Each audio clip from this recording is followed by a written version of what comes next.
Now, the other thing I want to say about Medicare for All, which we tried to get through to Bernie Sanders, but without success, obviously, is I see it as a highly deflationary event.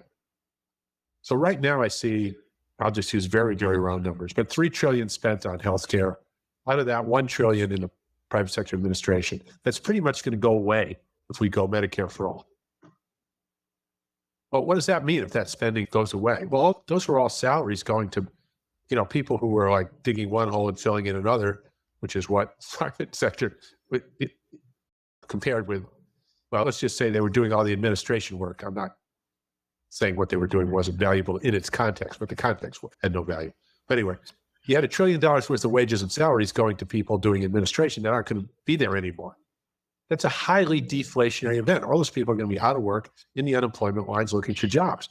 You don't raise taxes in that context. That makes no sense at all. You'd want to lower taxes or increase public spending somewhere else in that context.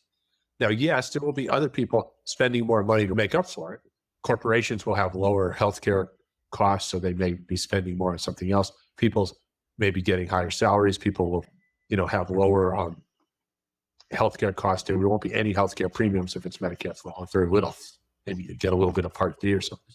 But and so there will be some inflationary biases, but I think the deflationary bias, at least initially, will dominate. So there's absolutely no reason to pay for Medicare for All with a tax increase like the Sanders campaign was putting out there. And it was a horrible tax. It was a regressive, punishing tax, even though it was supposedly on higher incomes. And the whole thing was,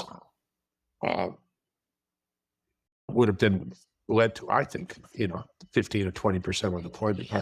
I was like just categorically against that, raising taxes into and now that I'm thinking back on the taxes, they attempted it to be progressive. So I give them credit for that, but it would have wound up increasing unemployment, which is always a regressive phenomenon, dramatically.